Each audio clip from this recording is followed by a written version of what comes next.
Welcome back to our channel, dear listeners. Tonight, we explore the complete story of Thor Odinson, the mighty thunder god whose hammer shaped the very heavens.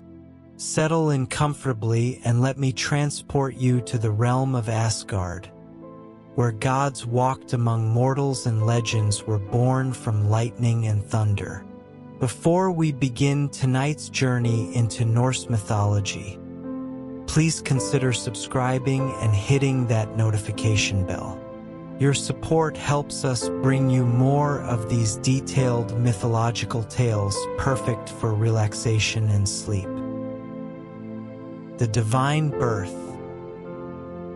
Long ago, when the 9 realms were young and the great world tree Yggdrasil stretched its roots through all existence, Odin All-Father looked upon the growing chaos threatening his domain. Giants grew bolder with each passing season, testing the boundaries between their wild realm of Jotunheim and the ordered halls of Asgard. The All-Father knew that wisdom alone would not protect his people from the primordial forces gathering against them. Odin turned his gaze toward Midgard, where dwelt Jord, the living embodiment of Earth itself. Unlike the refined goddesses of Asgard with their golden halls and silken robes, Jord was raw power given form, fertile soil made flesh, the unbreakable bedrock upon which all life depended. Her hair flowed like rivers of rich earth, and in her eyes burned the patient strength of stone that had endured since creation's dawn. The union of Skyfather and Earth Mother was born of cosmic necessity rather than romance. From their joining came a child who would bridge the gap between divine wisdom and earthly strength, between the ordered heavens and the wild forces of nature. When Thor drew his first breath, thunder rolled across all 9 realms. Lightning flickered in his infant eyes as if recognizing its future master, and his tiny fists grasped at the air with strength that would one day shake mountains. The midwives attending his birth reported that the child's laughter caused gentle earthquakes throughout Asgard, and that flowers bloomed spontaneously in Midgard whenever he smiled. From his earliest days, Thor displayed power that amazed even the gods. His cradle, carved from the mightiest oak by Asgard's finest craftsmen, splintered within hours of his arrival. When he cried, windows shattered throughout the Golden City, and when he slept, a profound peace settled over all the realms like a warm embrace. Frigg, Odin's wise queen, recognized immediately that she was caring for something unprecedented.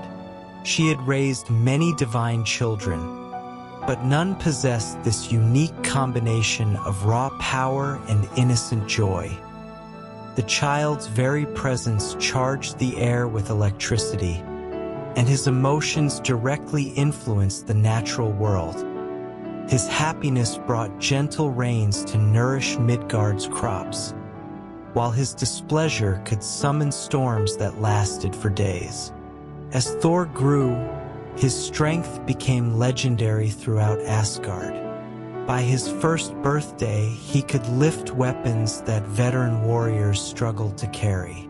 At age 3, he could grasp objects that required teams of strong men to move. By 5, he was wrestling bears in the forest and winning through sheer divine might. But physical power was not Thor's only remarkable trait. From his earliest years, he displayed an instinctive protectiveness toward those weaker than himself.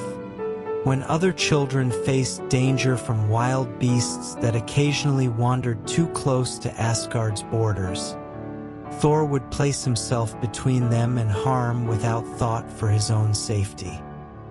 When servants struggled with heavy burdens, the young god would abandon his play to help, his small hands somehow making impossible loads manageable. This protective instinct extended especially to the mortals of Midgard below. Through his mother Jord's influence, Thor possessed an innate connection to humanity that few other gods shared. When storms threatened human settlements, young Thor would climb to Asgard's highest towers and somehow calm the winds through sheer force of will. When droughts parched the fields, his tears would fall as gentle rain that brought life back to dying crops. Odin watched his son's development with pride tempered by concern. The All-Father had sought to create a protector for the realms, and in that he had succeeded beyond his wildest hopes. But Thor's power was growing at a rate that sometimes alarmed even his immortal father. The boy's emotions were directly linked to natural forces. Joy brought sunshine, anger summoned lightning, and sorrow could flood entire valleys. The need for training became apparent when Thor accidentally destroyed half of Asgard's armory during a tantrum over a broken toy. Odin began taking his son on long walks through the divine realm and beyond, teaching him about the delicate balance that kept the 9 worlds in harmony. Under Yggdrasil's spreading branches, father and son would sit for hours while Odin shared the ancient wisdom of the gods. These lessons would shape Thor's character throughout his immortal life. Though he would become known as the mightiest warrior in all the realms, he never forgot that his true purpose was protection rather than conquest. The strength that could shatter continents was always tempered by a heart that understood the value of every innocent life. The forging of Mjolnir. As Thor matured into his divine powers, it became clear that he needed a weapon worthy of his tremendous strength. The traditional arms of Asgard, though masterfully crafted, proved inadequate for one whose grip could crush steel and whose throws could split mountains. Swords shattered in his hands, spears bent under the force of his casting, and even the sturdiest shields cracked like eggshells during his training sessions. The solution would arise from an unexpected source, one of Loki's most consequential pranks. The trickster god, Thor's adopted brother, was everything the Thunder God was not. Where Thor was direct and honest, Loki was subtle and deceptive. Where Thor solved problems through straightforward action, Loki preferred elaborate schemes and cunning manipulation. Despite their fundamental differences, the brothers shared a deep bond forged through countless shared adventures. Thor's unwavering honesty kept Loki's schemes from becoming truly malicious, while Loki's quick wit often provided solutions to problems that strength alone could not overcome. The incident that would change everything began when Thor awoke to find his beloved wife Sif weeping beside their bed. The harvest goddess had always taken great pride in her magnificent golden hair, which rivaled the wheat fields of Midgard in its beauty and luster. But overnight, that glorious crown had been shorn away, leaving only stubble behind. Thor's rage was immediate and terrible. Thunder crashed across clear skies. Lightning began splitting trees throughout Asgard's gardens, and the god's voice shook the very foundations of the Golden City as he roared for his brother to appear. When Loki materialized with barely concealed amusement dancing in his eyes, Thor seized him by the throat and lifted him clear off the marble floor. The Thunder God's accusations rang with divine fury. Sif's hair had been more beautiful than sunlight on gold, and Loki would restore it or face eternal torment in Helheim's serpent-filled depths. Gasping for breath, Loki quickly confessed to the prank while insisting it had been meant as harmless amusement. But seeing the genuine distress he had caused, the trickster immediately began crafting a solution. The sons of Ivaldi in Alfheim were master craftsmen, Loki explained, capable of working with materials that mortal hands could never shape.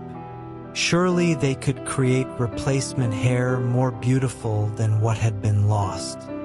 Thor released his grip, sending Loki crashing to the floor, and gave him 3 days to make amends or face consequences that would make his previous threats seem gentle. Loki wasted no time traveling to Alfheim, realm of the Light Elves, where the sons of Ivaldi maintained workshops that produced wonders for gods and mortals alike. These artisans could work with any substance, common metals, exotic materials like captured starlight, even abstract concepts like hope and fear given physical form. The challenge intrigued the craftsmen. They spun finest gold into threads thinner than spider silk, then wove those threads together while chanting spells of animation and eternal beauty. The result surpassed even their legendary reputation. A golden headdress that appeared to be natural hair, but possessed its own inner radiance and moved as though stirred by perpetual gentle winds. But the sons of Ivaldi were artists at heart, and this commission had awakened their creative spirits. If they were crafting gifts for Asgard's gods, why not create a collection worthy of legend? Through the night they labored, forging 2 additional treasures. First came Gungnir, a spear for Odin All-Father. This weapon would never miss its intended target regardless of distance or obstacles, and would always return to its wielder's hand after striking true. Its shaft was carved from Yggdrasil's own wood, while its point was forged from star metal that had fallen from the void between worlds. Next, they created Skidbladnir, a ship for Freyr of the Vanir. This magnificent vessel could sail through air as easily as water, could be folded and carried in a pocket when not needed, and would always find favorable winds regardless of destination. Its sails were woven from cloud silk, and its hull was shaped from wood that had grown in groves where time itself flowed differently. Loki was delighted with these treasures, but his satisfaction proved short-lived. As he prepared to return to Asgard, he encountered Eitri and Brokkr, 2 dwarf brothers from Nidavellir whose smithing skills were legendary even among their craft-obsessed people. The dwarves had heard rumors about the elven gifts and openly scoffed at them. Brokkr declared that while the sons of Ivaldi were skilled enough, they could never match true dwarven craftsmanship. He and his brother could create 3 gifts that would make the elven work appear crude by comparison. Never able to resist a wager, especially one that might profit him, Loki's eyes gleamed with mischievous interest. He challenged the brothers to prove their boast, offering to bet his own head that they could not surpass the gifts of the sons of Ivaldi. The stakes were agreed immediately. If the dwarves won, they could claim Loki's head. If they lost, they would owe him a treasure beyond price. Eitri and Brokkr fired up their forge until it blazed like a captive star, its heat so intense that special gear was required just to approach the workspace. Brokkr took his position at the bellows while Eitri began shaping raw materials with tools passed down through generations of mastersmiths. Their first creation was Gullinbursti, a golden boar for Freyr. This magnificent creature could run through air or water faster than any horse, its golden bristles shining so brilliantly they could illuminate the darkest cavern.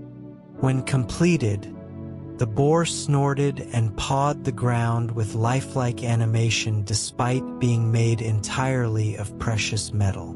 Next came Draupnir, a golden arm ring for Odin. Every 9th night, this ring would produce 8 identical copies of itself, ensuring the All-Father would never lack gold to reward loyal followers or offer as tribute during negotiations. Intricate runes covered its surface, seeming to shift and change when observed directly. But their masterwork was yet to come. Into the forge went the finest iron from Nidavelir's deepest mines, silver touched by moonlight, and a core of meteoric metal from the spaces between stars. As they worked, Eitri chanted in his people's ancient tongue, weaving spells of power and binding into the metal's very essence. However, as this crucial work proceeded, a large fly began buzzing around the forge, repeatedly stinging Brokkr as he maintained the bellows rhythm. The dwarf swatted at the pest, but it kept returning, growing more aggressive with each attack. Unknown to Brokkr, this fly was Loki in disguise, desperately attempting to sabotage their work to avoid losing his head. Despite constant harassment, Brokkr's dedication to his craft prevailed. When Eitri finally withdrew his creation from the flames, both brothers knew they had achieved something extraordinary. The hammer they had forged was unlike any weapon ever created. Eitri named it Mjolnir, meaning lightning, and explained its properties with obvious pride. The weapon would never miss its target regardless of size, distance, or defenses. It would never break or dull no matter how fierce the battle. Most remarkably, once thrown, it would always return to its wielder's hand through magical bonds forged into its essence. The hammer's only imperfection was its handle, shorter than originally intended due to Loki's interference. But this minor flaw would prove perfect for the fighting style of its destined wielder. When all 6 gifts were presented to Asgard's assembled gods for judgment, the competition was decisive. Sif's new hair was more beautiful than ever, shimmering with inner light and moving with supernatural grace. Odin accepted Gungnir with solemn appreciation, while Freyr delighted in both Skidbladnir and Gullinbursti. But when Thor first grasped Mjolnir, the true magnitude of the dwarf's achievement became apparent.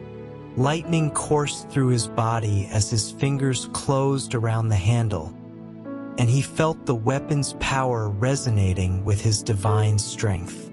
When he swung it experimentally, the air itself parted before its passage. When he hurled it at a distant peak, it struck with 100 thunderbolts' force before flying back to his hand. The dwarves had clearly won the contest and came to claim their prize Loki's head. But the trickster had one final gambit. He acknowledged their right to his head according to their wager, but pointed out a crucial technicality. The bet had been for his head alone, not his neck, and how could they claim one without cutting the other? The dwarves grumbled at this wordplay but had to admit its logic. Instead of claiming their original prize, they decided on different punishment. Using magical thread fine as spider silk but strong as iron, they sewed Loki's lips together, ensuring his silver tongue would cause no mischief for considerable time. Thus Thor gained Mjolnir, the weapon that would become as famous as its wielder. From that day forward, thunder was known to be Thor's hammer striking its targets, while lightning marked its passage through the heavens. Protector of Midgard. With Mjolnir secured to his belt by unbreakable chains, Thor embraced his role as protector of the 9 realms, though his heart remained most drawn to Midgard and its mortal inhabitants.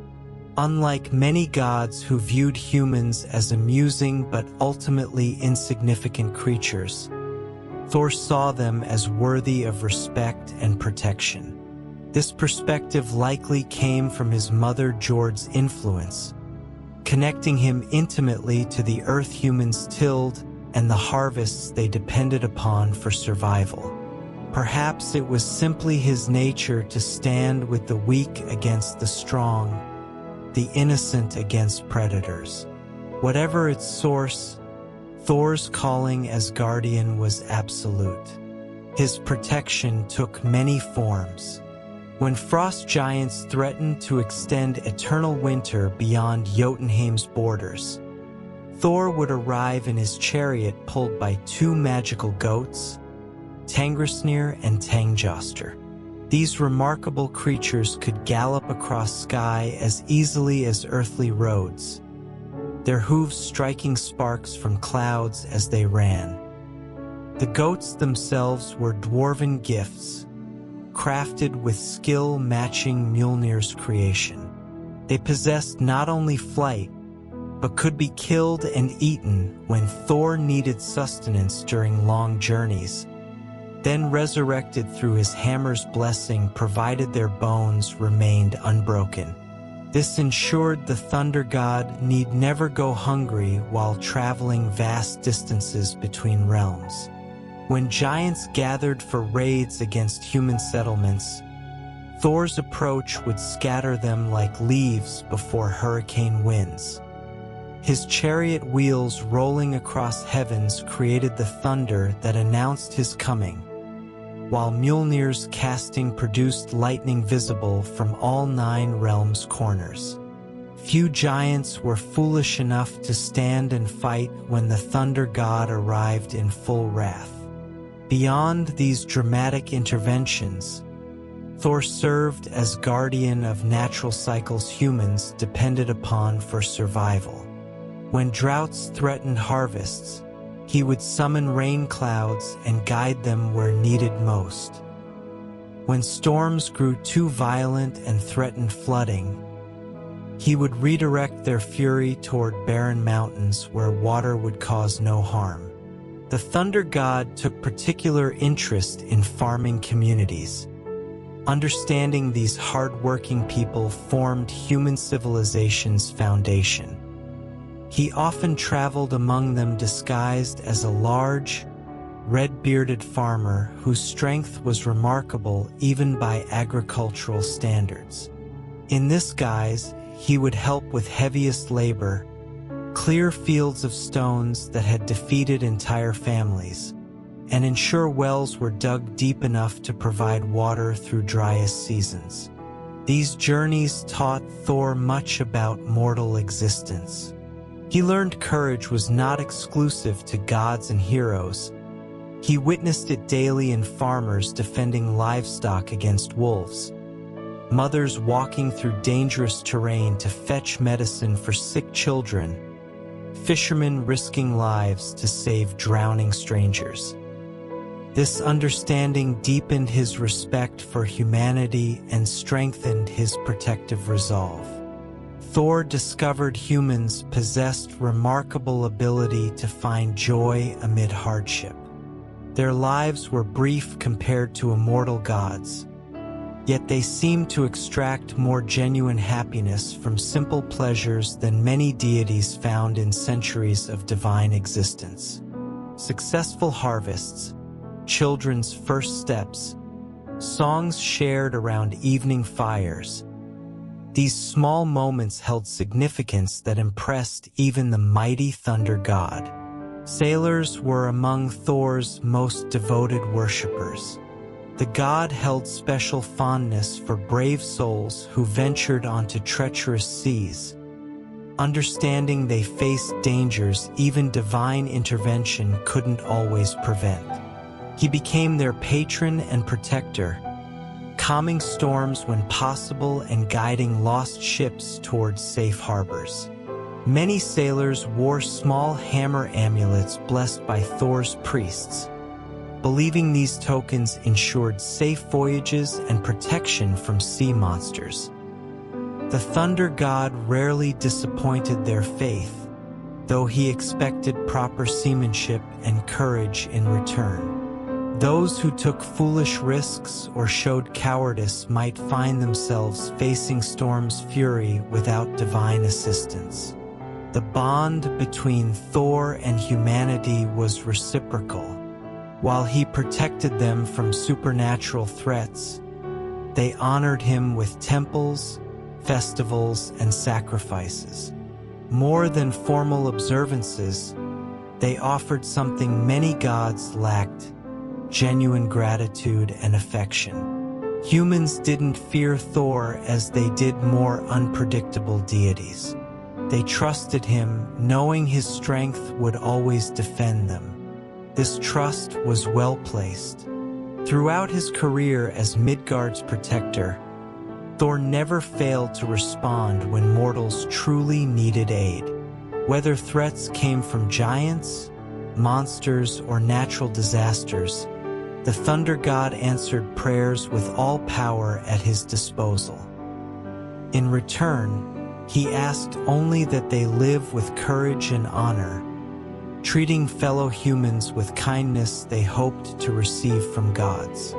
If you're enjoying this exploration of Norse mythology, remember to subscribe to our channel for more stories about gods, giants, and heroes from the giant wars.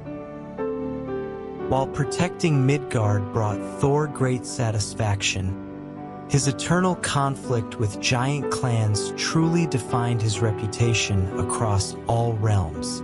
This was not conventional warfare with armies and battlefields, but an ongoing struggle between order and chaos, civilization and wilderness, divine structure and primal power. Jotunheim's giants were not mere monsters to be slain, but ancient beings of immense intelligence who predated the gods themselves. Many possessed memories stretching back to creation, when their ancestor Ymir was slain by Odin and his brothers, his body used to fashion the 9 realms. This primordial crime, necessary for establishing order, had created blood debts giants never forgot or forgave. From their perspective, gods were upstart usurpers who had murdered their forefather and stolen his flesh to build pretty palaces and ordered kingdoms. They saw themselves as rightful inheritors of a wilder, freer world that existed before divine law imposed restrictions upon the cosmos. Some genuinely wished to return to primordial chaos, while others simply resented exclusion from power structures governing the realms. Thor understood and even sympathized with some grievances, but could never accept their methods. Too often, giants' attempts to reclaim heritage involved attacking innocent mortals or threatening delicate balances keeping worlds habitable. When frost giants extended eternal winter into Midgard's growing seasons, when mountain giants hurled avalanches at human settlements, when sea giants stirred tsunamis to destroy coastal towns, these actions demanded response. The Thunder God's reputation among giant clans was fearsome yet contradictory. They respected his strength and directness, qualities valued in their own culture, but feared his unwavering commitment to protecting the weak. Many giant mothers would quiet restless children with threats about the red-bearded god who came with lightning and thunder, whose hammer could split mountains and whose presence could melt mightiest glaciers. Not all Thor's encounters with giants ended violently. His relationship with giant king Utgard Loki became one of mythology's most famous examples of wisdom achieving more than strength alone. The adventure began during one of Thor's routine border patrols. Accompanied by Loki and two human servants, Jalfi and Roskva, the Thunder God was investigating reports of increased giant activity near civilized territories' edges. After traveling several days, they encountered what appeared to be an enormous hall in a vast, empty plain. The structure dwarfed even Asgard's great halls. Its entrance was so wide travelers could barely see from one side to the other, with ceiling lost in shadows far above. Assuming they had stumbled upon some giant settlement, Thor and companions took shelter inside for the night. Their sleep was disturbed by tremendous rumbling and shaking from the ground beneath them. The sound resembled continuous earthquakes mixed with hundreds of waterfalls roar, making rest impossible. When dawn came, they discovered astounding truth. Their shelter had not been a building at all, but a discarded glove of a giant so immense they could barely comprehend his size. The giant introduced himself as Skrymir, meaning big fellow, a considerable understatement. When he rose to full height, his head disappeared among clouds, and his footsteps caused tremors felt for miles. His yawns created windstorms bending entire forests, while birds unfortunate enough to fly too close were sucked in by powerful drafts.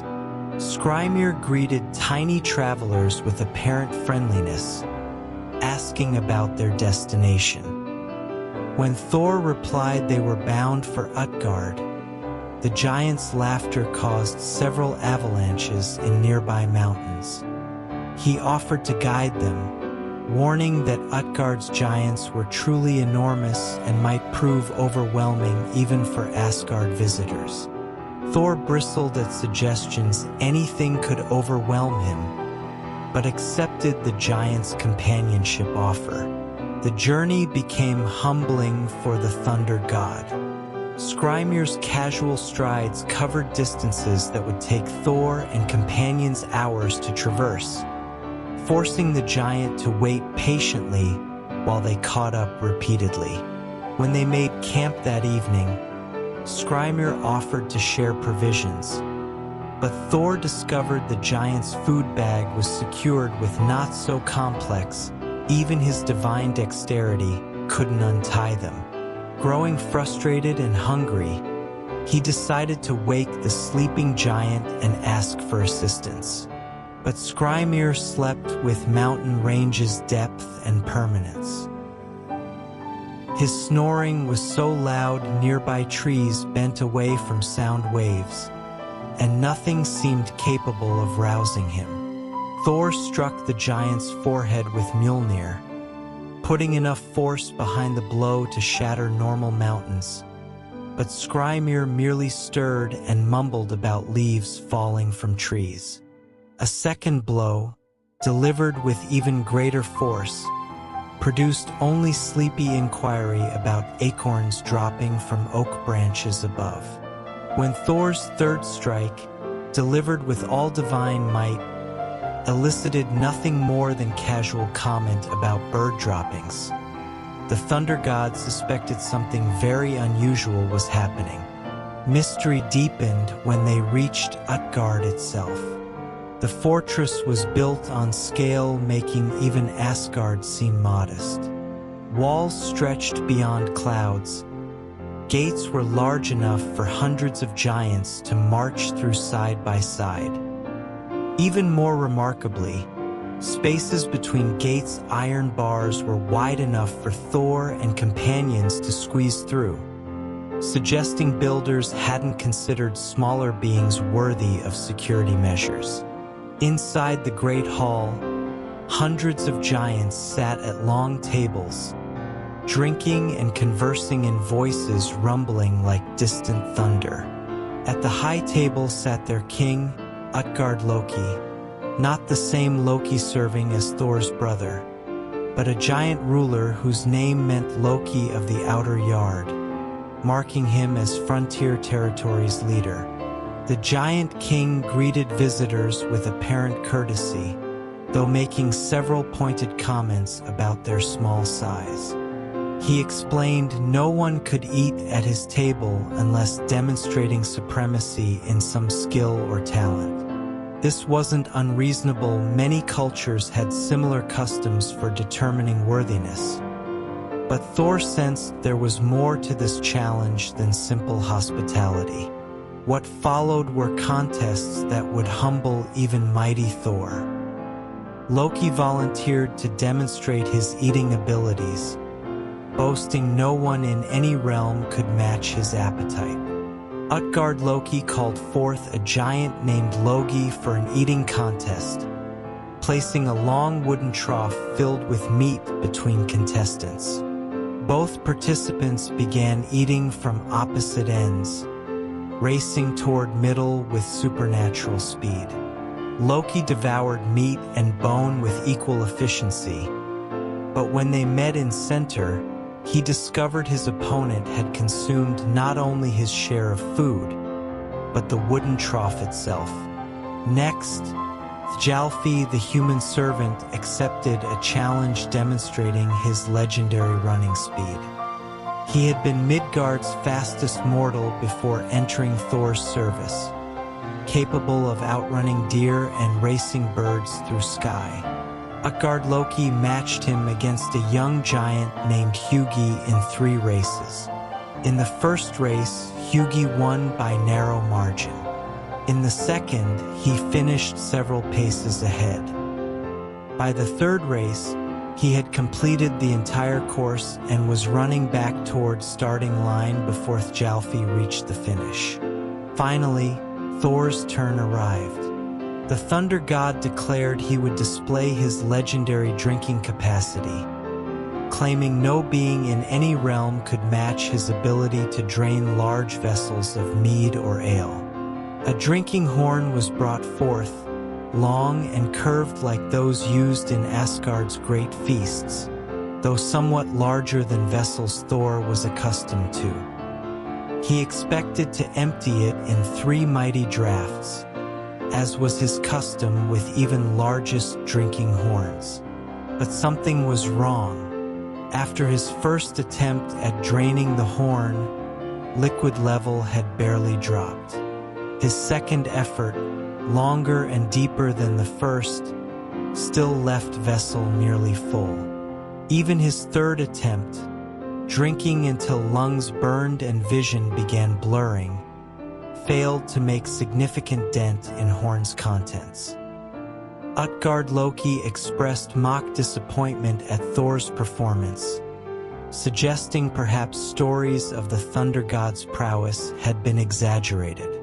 Thor's face reddened with embarrassment and anger, and he demanded another test to prove his worth. The giant king agreed to simpler challenge, lifting his cat. A large gray cat wandered into the hall, not enormous by giant standards, but certainly larger than any normal feline. Thor bent down confidently, wrapped arms around animal's midsection, and attempted to lift it from ground. To his amazement, the cat seemed to weigh more than mountains themselves. Thor strained with all divine strength, muscles bulging with effort and sweat beading on forehead, but could barely manage to lift one of Cat's paws off floor. Watching giants chuckled at his struggles, and Thor felt humiliation burning in chest like poison. Never in his long life had he failed to lift something he could get arms around. Utgard Loki offered one final test, presenting his elderly grandmother Ellie as wrestling opponent. The ancient giantess was bent with age and appeared frail, making Thor reluctant to accept such uneven match. But she grasped his arm with surprising strength and initiated wrestling contest herself. What followed was the most difficult wrestling match of Thor's career. The old woman seemed to possess no particular strength, yet was immovable as mountain. Every hold Thor attempted slipped away like water. Every throw he tried was countered effortlessly. Gradually, impossibly, she forced mighty Thunder God to one knee, and he was compelled to admit defeat. The hall erupted in laughter, and Thor stood humiliated before enemies, his legendary strength apparently reduced to nothing. Utgard Loki suggested with false kindness that perhaps visitors should return to Asgard before embarrassing themselves further. Thor and companions departed in shame, heads hanging low as they traveled away from Giant Fortress.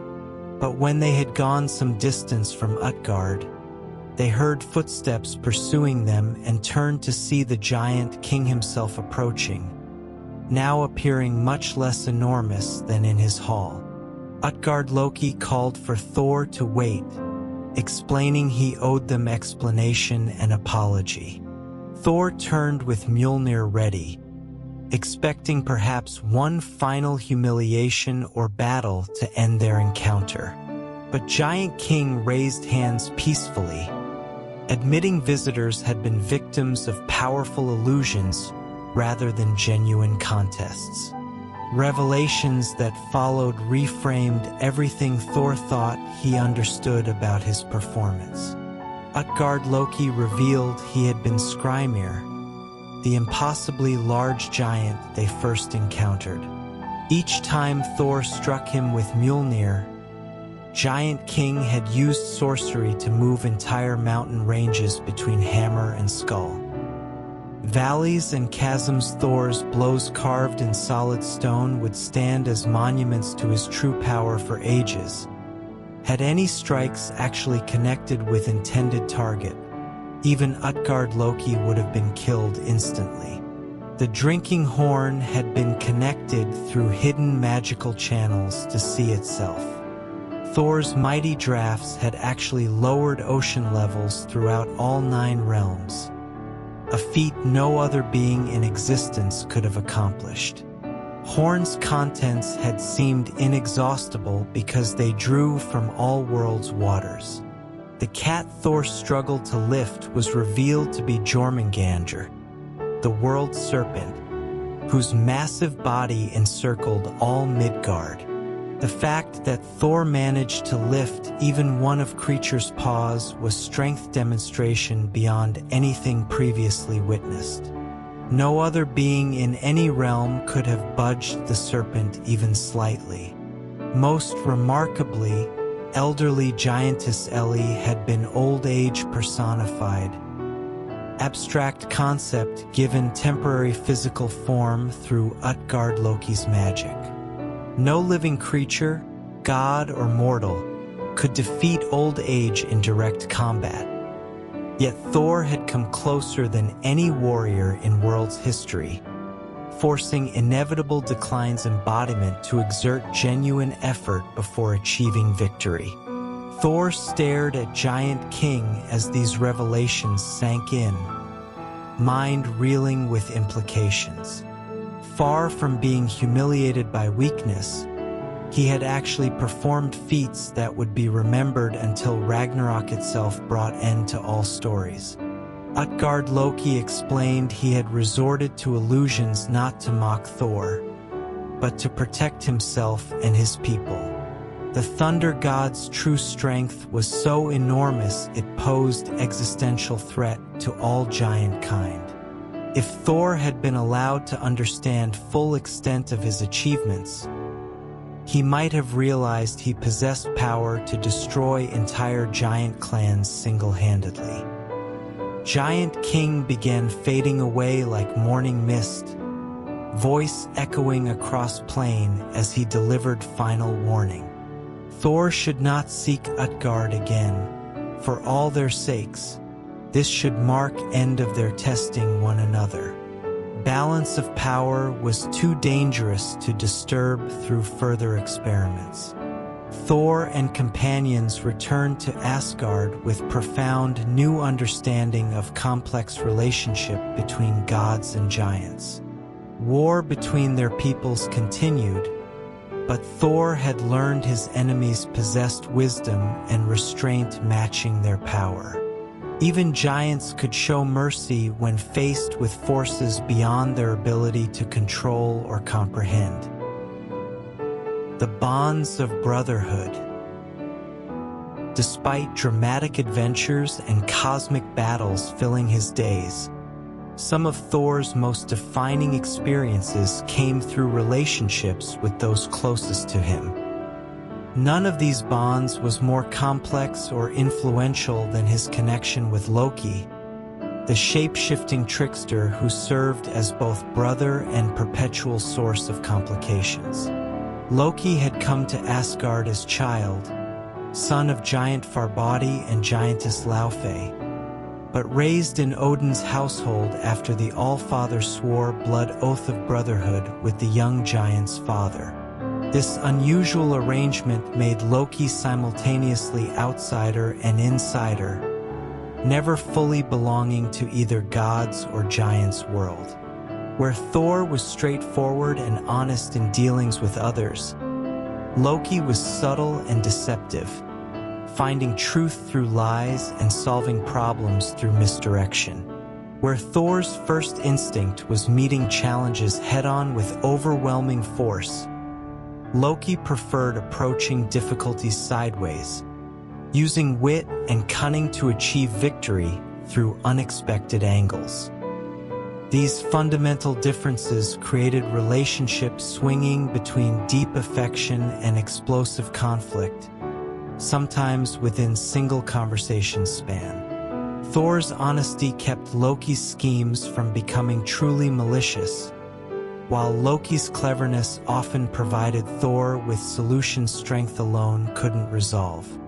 Bond between them had been forged in childhood through countless shared adventures and misadventures.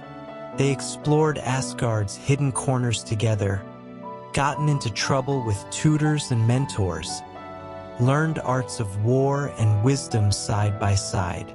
Despite different approaches to life, they had always been able to depend on each other when circumstances became truly dangerous. But their relationship was also marked by fundamental tension that would eventually contribute to destruction of everything they both claimed to value. Thor represented Asgard's established order, powerful, honorable, committed to protecting innocent. Loki, despite loyalty to adopted family, carried within him chaos and unpredictability of his giant heritage. This tension manifested countless ways throughout their long association. Loki's pranks and schemes regularly created problems Thor had to solve through divine force application, often resulting in spectacular battles and destruction that could have been avoided through more straightforward approaches. Yet many same schemes also prevented larger conflicts or uncovered important information helping protect Asgard from external threats. Thor once told his brother he was simultaneously most frustrating and most valuable person in all 9 realms. Loki had responded with characteristic ambiguity, suggesting perhaps frustration and value weren't as different as they appeared. Their relationship's complexity was further complicated by different positions within Asgard's hierarchy. Thor was Odin's true son and eventual heir, destined to inherit significant power and responsibility within divine order. Loki, despite intelligence and magical abilities, remained an adopted outsider whose ultimate loyalties were sometimes questioned by other gods. This disparity occasionally bred resentment in Loki, who felt his contributions were undervalued compared to Thor's more obvious heroics. Trickster God's quick wit and magical knowledge had prevented numerous disasters and solved countless problems. But these intellectual victories were often overshadowed by Thor's spectacular battles against giants and monsters. Yet despite underlying tensions, brothers continued supporting each other through most dangerous challenges either faced. When Thor was threatened by particularly powerful enemies, Loki would use shape-shifting abilities and magical knowledge to provide crucial assistance. When Loki's schemes went awry and attracted dangerous attention, Thor would appear with Mjolnir ready to protect his brother from consequences. Their relationship also served as a bridge between different aspects of Norse culture and mythology. Thor represented warrior ideals central to Norse society: brave, strong, dedicated to protecting people through force of arms. Loki embodied equally important traditions of cleverness and cunning, allowing smaller groups to survive in hostile world through wit rather than strength. Together, they demonstrated both approaches were necessary for complete success. Thor's straightforward heroism provided security foundation, allowing civilization to flourish, while Loki's flexible thinking and willingness to break rules when necessary prevented same civilization from becoming rigid and vulnerable to unexpected threats. Stories of their joint adventures became some of most popular tales told throughout 9 realms, appealing to audiences recognizing both heroic strength's importance and clever thinking's value. Children especially loved stories where Loki's pranks created problems Thor had to solve, seeing in them reflections of their own sibling relationships. But beneath entertainment value lay deeper truths about family nature, loyalty, and ways even closest relationships could be strained by fundamental differences in values and life approaches. Bond between Thor and Loki would ultimately survive even most severe tests, but would also contribute to catastrophic events, bringing about end of world they both sought to protect. The serpent beneath the world. Of all Thor's destined enemies, none loomed larger in his future than Jormungandr, the World Serpent. This monstrous offspring of Loki had been cast into oceans surrounding Midgard when still young, but over centuries had grown until it could encircle entire world, grasping its own tail to complete an unbroken ring of scales and venom. First time Thor encountered Serpent directly, he had been fishing with giant Hymir, attempting to catch enough fish to feed the giant's enormous household.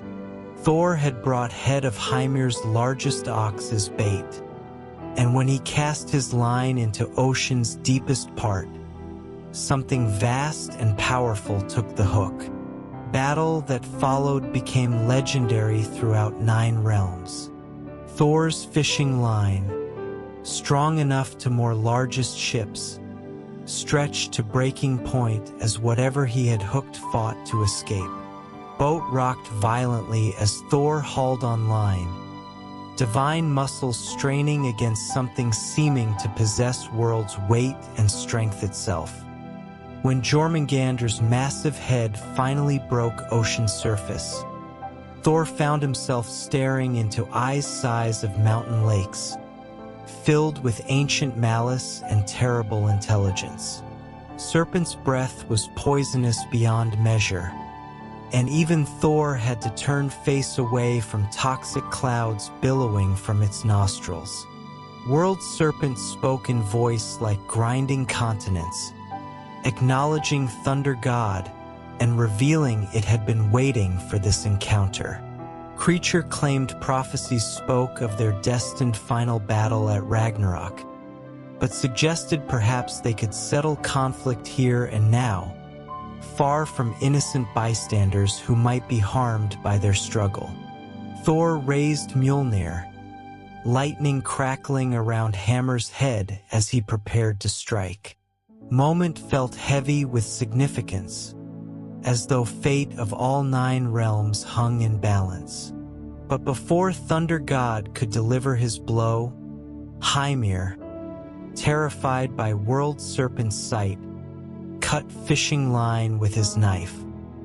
Jormungandr sank back into depths, but not before delivering prophecy that would haunt Thor for ages to come. Serpent declared their meeting was merely postponed, not cancelled. When final days arrived, when sun grew cold and stars began falling from sky, then they would face each other in combat, ending with both their deaths. This encounter left Thor deeply troubled. He had faced many powerful enemies, but none had spoken to him with such certainty about future. Ragnarok prophecies were known to all gods, but had always seemed distant and theoretical. Now, looking into Serpent's ancient eyes, Thor had seen his own death reflected there with crystalline clarity.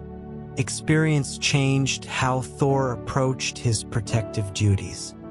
He began preparing more systematically for challenges ahead, training with Mjolnir until he could perform accuracy and power feats astonishing even fellow gods. He studied prophecies until knowing every variant and interpretation, seeking clues that might help alter foretold outcome. His wife Sif noticed change immediately. Thunder God, who had once approached every challenge with straightforward confidence, now spent long hours in contemplation, weighing possibilities and preparing for contingencies that might never arise. When she confronted him about preoccupation, Thor admitted his fears for first time. Prophecy spoke of Jormungandr rising from sea during Ragnarok, bringing poison so potent that very air would become deadly to breathe. If Thor wasn't strong enough or fast enough in their final battle, everyone he loved would die choking on Serpent's venom. Thought of failing those depending on his protection was more terrifying than prospect of his own death. Sif reminded her husband that prophecy wasn't same as fate, and even most certain futures could be changed by wisdom and courage. Serpent might sleep beneath waves, but their children laughed in Asgard's halls.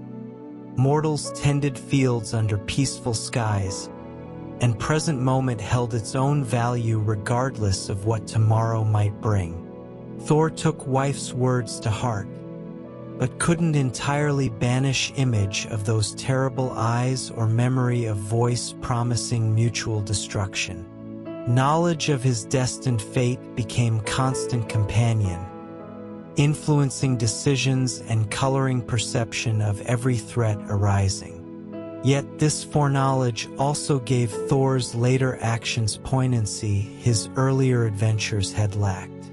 Every giant he defeated, every storm he calmed, every harvest he blessed was performed with understanding his time was limited.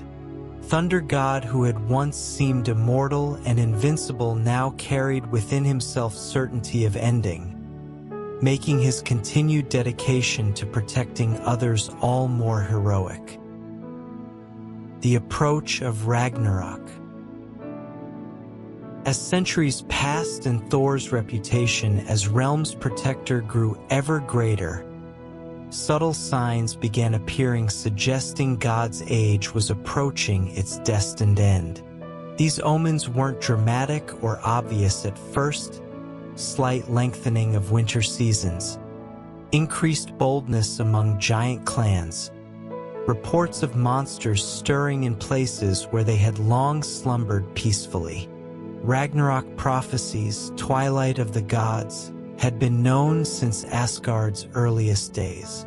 Seers and wise women had spoken of time when careful balance keeping 9 realms stable would collapse, leading to final battle between order and chaos forces, resulting in current world's destruction and new one's birth. But prophecies, even most detailed and accurate ones, rarely provided precise timing for events they described. Gods had known for ages that Ragnarok would eventually come, but eventually had seemed to stretch indefinitely into distant future, needing no present concern. Now, however, Thor began noticing changes suggesting prophesied time might be approaching more quickly than anyone anticipated. Giant clans he had spent centuries keeping in check were becoming more organized and coordinated in their attacks on ordered realms. Where once they had acted individually or in small groups, they now seemed forming alliances and sharing resources in ways making them far more dangerous. Monsters that had been bound or banished in earlier ages were also showing restlessness signs. Fenrir, great wolf chained by gods when he became too dangerous to remain free, was growing larger and stronger despite bonds. Jormungandr, World Serpent encircling Midgard, was stirring more frequently in ocean depths, causing tidal waves and underwater earthquakes, disrupting shipping and fishing throughout mortal world. Most troubling of all, Loki's behavior was becoming increasingly erratic and unpredictable. Trickster God had always been mercurial in moods and methods, but recently his pranks had taken darker edge. Where once schemes had been merely mischievous, they now sometimes caused genuine harm to innocent beings. Where once loyalty to adopted family had been unquestioned despite methods, he now seemed harboring resentments and grievances, poisoning relationships with other gods. Thor found himself caught between duties as realm's protector and concern for his brother's increasingly troubled state of mind. Every instinct told him Loki was moving toward some crisis that would have catastrophic consequences for everyone involved. But love for adopted brother made it difficult to take decisive action that might prevent disaster. Situation came to head with death of Baldur, Odin's son and most beloved of all gods. Baldur was everything divine community valued: beautiful, wise, just, and kind. His very presence brought joy and harmony wherever he went, and his death would rob Asgard of something essential to its spiritual health. Circumstances of Baldur's death were complex and tragic, involving prophecies, protective magic, and ultimately deception orchestrated by Loki that allowed one thing in all 9 realms that could harm otherwise invulnerable God to find its target. When truth of Loki's involvement became known, it created crisis, splitting divine community and setting in motion events that would lead directly to Ragnarok. Thor's response to his brother's betrayal was one of the most difficult moments of his long life.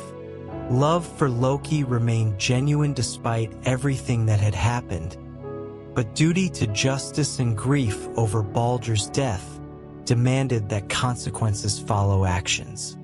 Thunder God found himself in an impossible position of having to choose between personal loyalties and responsibilities to community he had sworn to protect.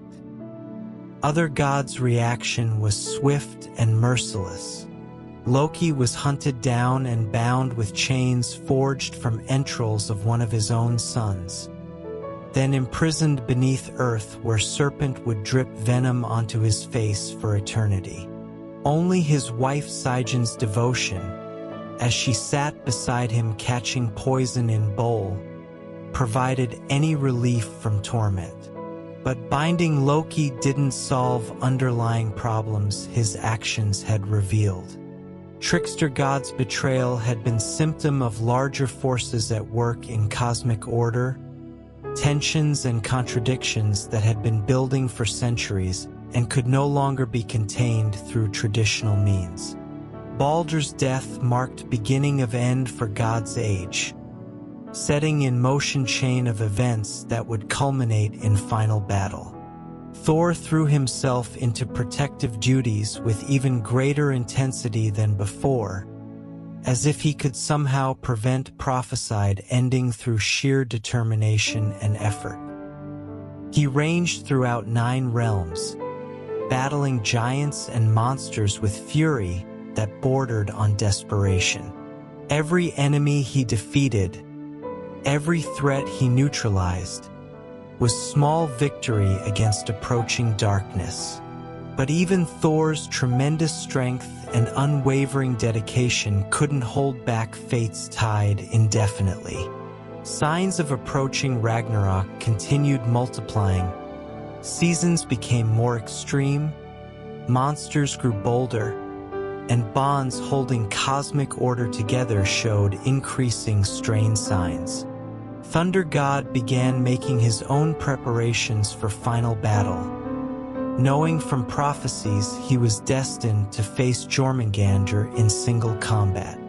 World Serpent had grown even larger over centuries, and their confrontation would determine not just their own fates but survival of all life in 9 realms. Yet even as he prepared for what seemed like inevitable disaster, Thor continued protecting and serving innocent beings depending on his strength. If world was indeed approaching its end, he would ensure its final chapter would be written with honor and courage rather than despair and surrender. The final battle and Ragnarok. When Ragnarok finally arrived, it came not as single catastrophic event, but as cascade of disasters building upon each other until very foundations of reality began to crumble. Careful balance maintaining order among 9 realms for millennia collapsed within span a few terrible years, releasing forces constrained since world's creation. First clear sign that end times had begun was breaking of Loki's bonds. Trickster God, driven to madness by centuries of torment beneath earth, finally broke free from chains that had held him and immediately began gathering army of giants, monsters, and other enemies of divine order. His knowledge of Asgard's defenses and personal grudges against former family made him perhaps most dangerous single opponent gods would face. Fenrir, Great Wolf, also broke free from magical chains binding him since youth. Creature had grown to enormous size during imprisonment, fed by rage and hatred for gods who had betrayed his trust. When he finally snapped bonds, his first act was devouring sun itself, plunging all realms into endless winter that killed crops and froze rivers solid. Jormungandr, World Serpent, rose from ocean depths and began thrashing across land, poisoning air with toxic breath and crushing mountains beneath massive coils. Creature's movements caused tidal waves destroying coastal cities and earthquakes splitting open ground to release ancient horrors buried since dawn of time. From every corner of 9 realms, Order's enemies gathered for final assault on Asgard. Giants marched from Jotunheim in numbers darkening sky, their feet shaking earth with each step. Dead rose from graves and joined destruction's army, led by Hel herself from her kingdom beneath world. Even fire giants of Muspelheim, who had remained neutral in most conflicts, joined assault with their leader Surtur carrying flaming sword that could cleave worlds in half. Asgard's gods, despite power and courage, were vastly outnumbered by forces arrayed against them. They had always known Ragnarok would end with their defeat, but faced final battle with same honor and determination marking their long reign as cosmic order's protectors.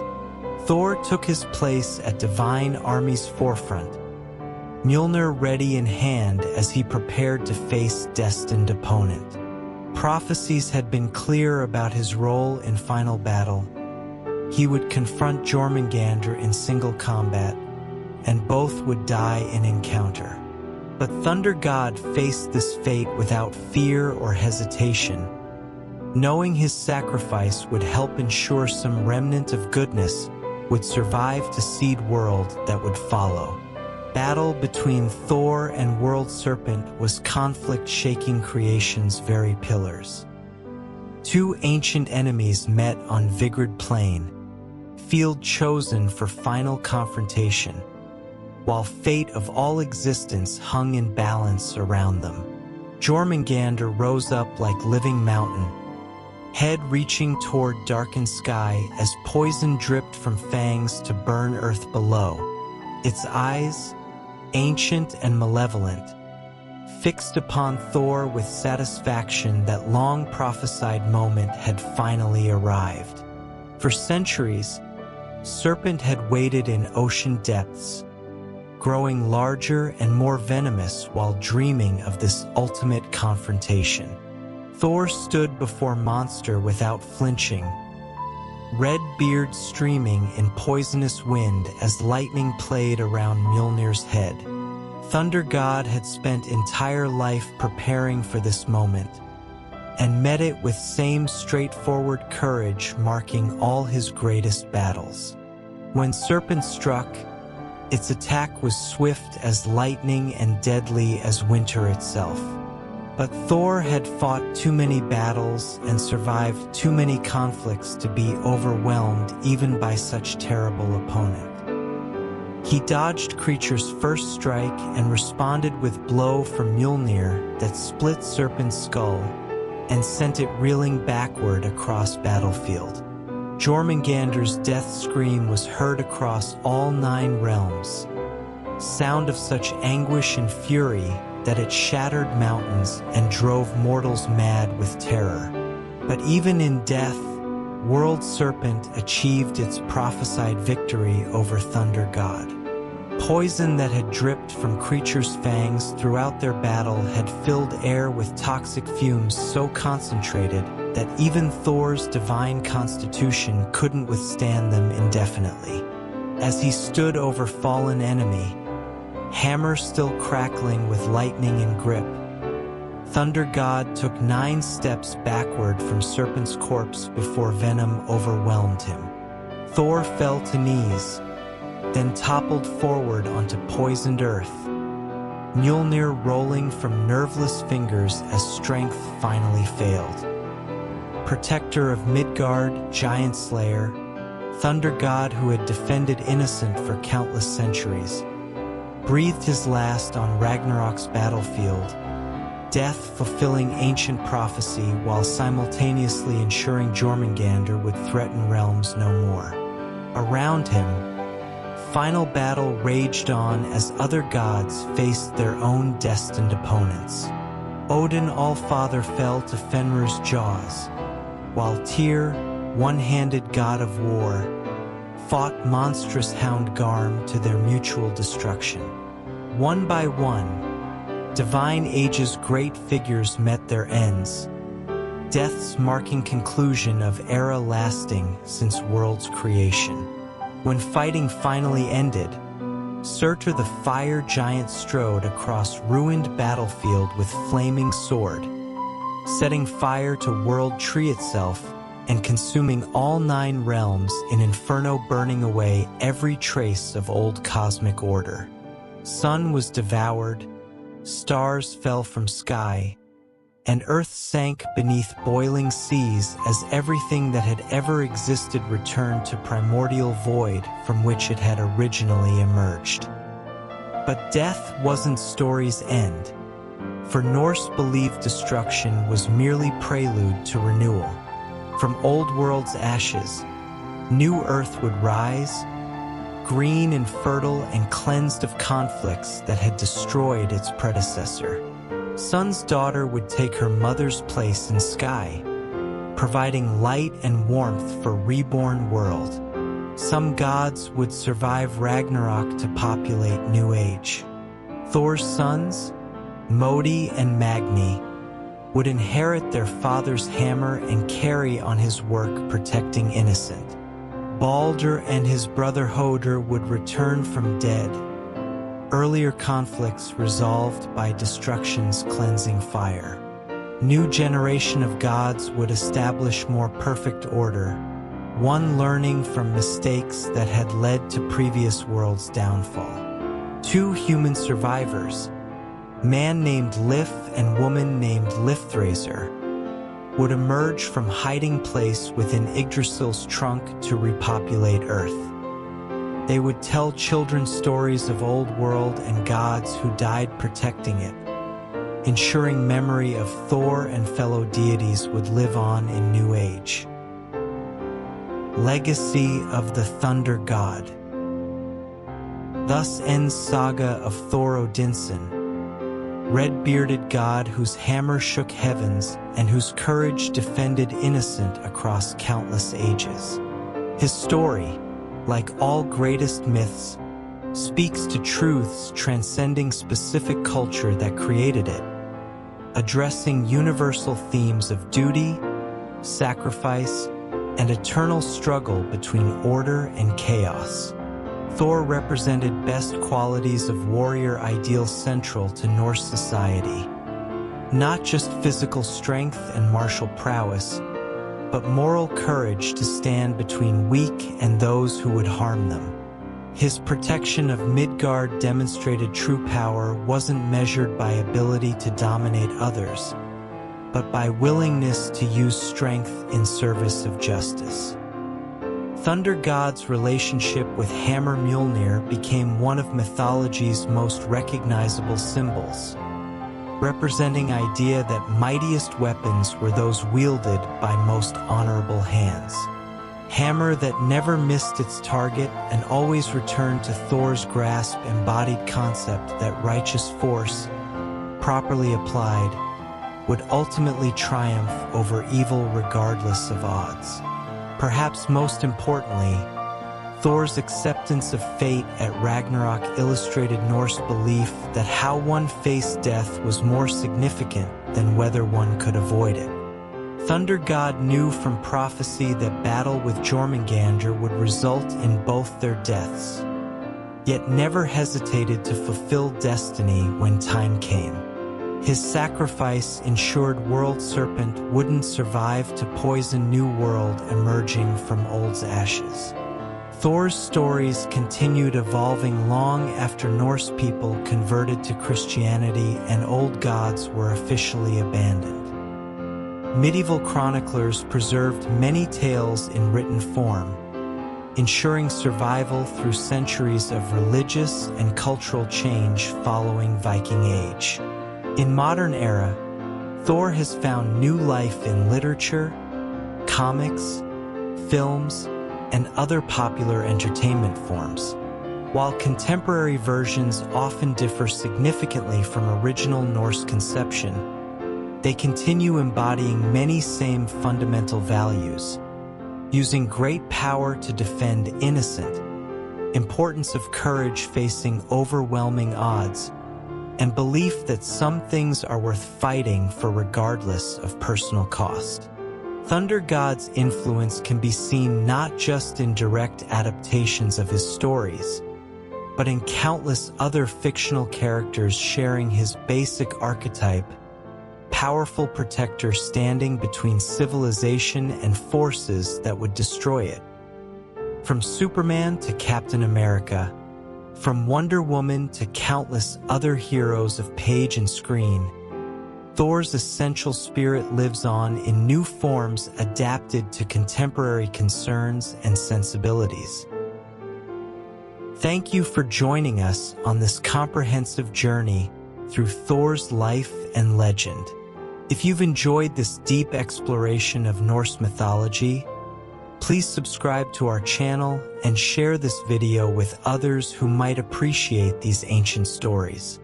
We have many more tales from Asgard's halls waiting to be told, each offering insights into beliefs and values of peoples who created them.